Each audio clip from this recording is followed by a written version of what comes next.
They were aware of where the tools were and how to use them, but maybe weren't aware of the effect of using those tools and the fact that really to be safe, they need to be using them.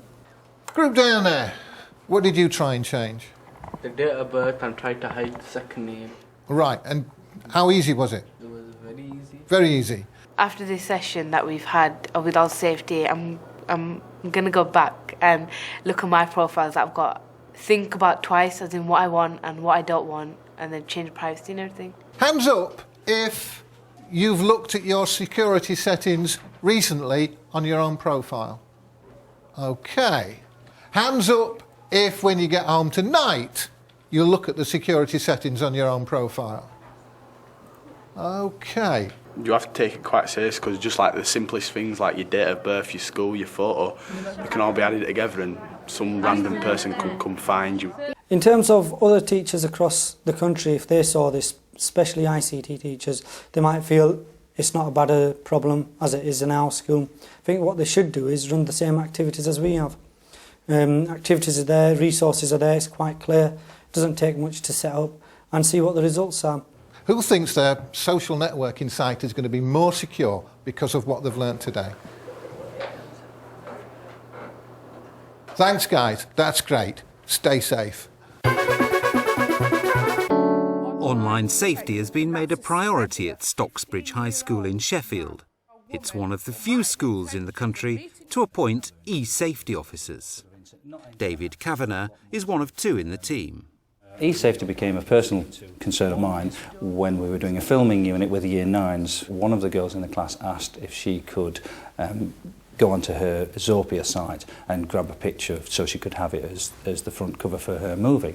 So I said yes, of course. But the picture turned out to be a photo of herself in a party dress which left very little to the imagination. And I almost fell through the floor and I thought, well, I need to sort of do something about this. Janine Walker, the school's other e-safety officer, runs regular assemblies on the subject. Morning, Year 7s. Put your hands up if you have the internet at home. So this morning what I want to talk to you about is e-safety and how to be safe online. I want you to watch very carefully and see what message this gives out.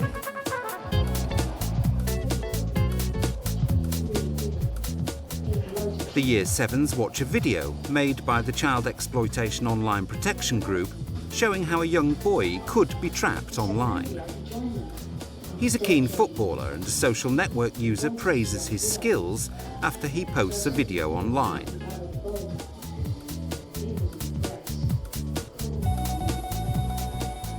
The boy is invited to come training. But the person he meets is not who he was expecting.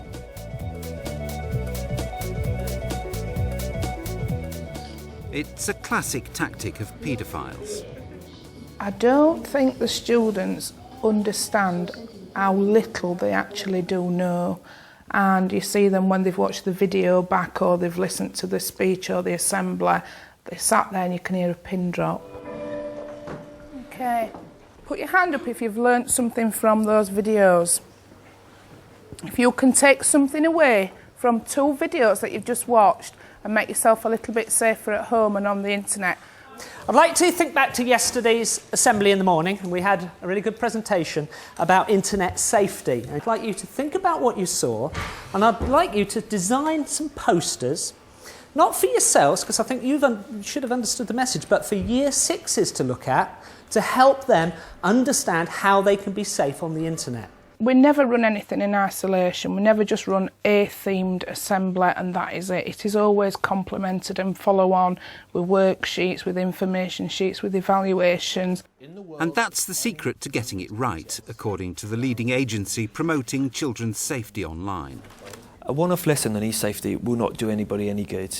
You know, in the same way that you can have a one-off lesson on road safety, you know, children will take it in and they'll forget about it within, you know, half an hour. It needs to run through all the lessons, so it doesn't always need to be a standalone lesson, you know, within a PHSE curricula. So it's about having that thread of e-safety throughout all lessons. The Stay Safe Online message is promoted in PSHE lessons. And what we're going to be having a look at next is a website called Think You Know. It's got lots of information on that you can use about how to keep yourself safe, about the different chat sites, different messaging, and there are also some games on there that can help teach you. So type that in to the address bar at the top and have a look around the site for yourselves. I found Assembly useful because at first I didn't know that there were so many people what went after boys as well as girls. When you be playing multiplayer games on the internet, you've got to be just as safe as when you're using chat rooms or sending messages to each other, because you can talk to each other when you're playing games and still you don't know who each other are, do you? The school has a safe use of the internet policy. Rules are posted on the classroom walls and pupils are reminded of them when using the internet. Today the pupils are online as part of a science lesson. I want you to think about the normal rules that we need to follow when we're using the laptops and when we're using the internet. We have the rules that are in all of the rooms. They're also in your planners. But let me just remind you about what you need to do this morning. For nearly all of the question, I've directed you to a website. So that's the website that you should be using.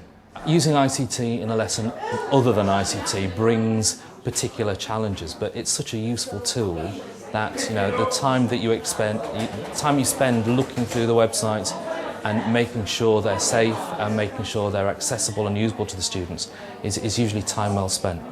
For some of the questions, you may need to search. And if you do need to search, you need to search for appropriate websites. I think the challenges that I've faced about being a safety officer is staff really responding to change. It's something new and it's breaking it down so that everybody has a really basic understanding of risks associated with online technology. New staff or teachers in training are briefed on the school's safe use of the internet policy. You probably have noticed in each classroom there's a responsible use with internet within the school. This is a policy that I wrote up that it's just a list of do's and don'ts for each classroom. So if they'd received an email then early in the morning when they'd come in to do some work and it seemed like they were being bullied and so they were upset about it and they came to you in a lesson, who would you? Immediately see me, I would then make a note of it, make a note of the student, when it happened, who it was by, who sent it, and then I'd send it immediately then to Janine. And the e-safety officers also act as a point of contact for pupils who may have suffered from bullying online. How are things? You know, I'm feeling a lot better because I know now it's all been sorted. And I enjoy coming back to school because I didn't at one point. Well, it happened about 3 months ago. It started with name calling at school and outside school they're banging into me and saying that I did this to someone, saying that I called someone names and stuff. But then I went home and went on my website and then I'll leave nasty comments on my pictures or just leaving me comments in general, just being nasty for no apparent reason.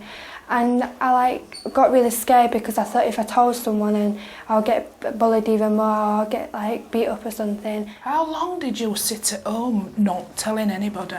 Ages. And I mean, what made you come and let somebody know? Because I know I'd done everything I can do and my mum did everything she could do and there needed to be something else and I knew that would be school. I watched clips on cyberbullying and it really took it home to me because that's what's happening to me and I shouldn't have to stand for it. So then we got told about people can go to and one person called Mrs Walker and she was head of bullying policy and so my head here, Mrs Staunton, I went to both of them and just sat them down and just talked to them and then they started giving me options what to do and if I didn't like it I was saying no I don't want to do that and then they totally understood and then they did it with me, I did what I wanted to do and they just backed me up 100%. But much of children's online lives are led at home or away from school. Stocksbridge High School's e-safety team recognise that part of their job is to educate parents. Some of the information that I'm going to give you tonight might be a little bit gut-wrenching. It's reality, it's real, it's out there, it's happening. I believe in telling everybody exactly what's out there and tell it how it should be told. It's no good fleeting round all the army We've got to go straight down the middle and approach it. I hope you take something away from tonight, and I hope that it makes you a little bit more knowledgeable as parents to protect your children. We have a parents' information evening to make parents more aware, because that's part of the problem. We can make the child as safe as anything in school using firewalls, using any filtering systems that we have, but it's when they get home that's the big danger. So we're informing parents sort of hints and tips as how they can make the children safer, and to make them aware initially also, and then to give them strategies they can employ to make their computer safe at home. Okay, our Child Exploitation and Online Protection Police Squad did a strategic overview in 2007 and found that 1 in 4 children that they surveyed had met up with an online stranger. Okay, I don't want you to panic. I don't want you to go home from tonight and cut up the internet wire. I don't want you to go and say, it's coming out, I'm logging us off, none of us is using it. It's a fantastic resource.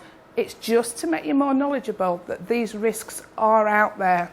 To be honest, it's a surprise, because I work in IT. I'm quite leading edge IT in communication and using the internet, and I'm a very, very attentive and concerned and responsible parent of 3 young children, and so is my wife. So if I'm so clued up and so embroiled in all of that, how can I be so unaware of the risk that my children are in, and even not appreciating how well the school is handling it as well? So I'm really pleased that I came along, really relieved that that the school is ahead at this stage, and really I hope that more schools get clued up into the same kind of programme. And when it comes to these new digital waters, if a child falls into an area of the water that we maybe are not around to help pull them out at the time, let's make sure we teach them how to swim.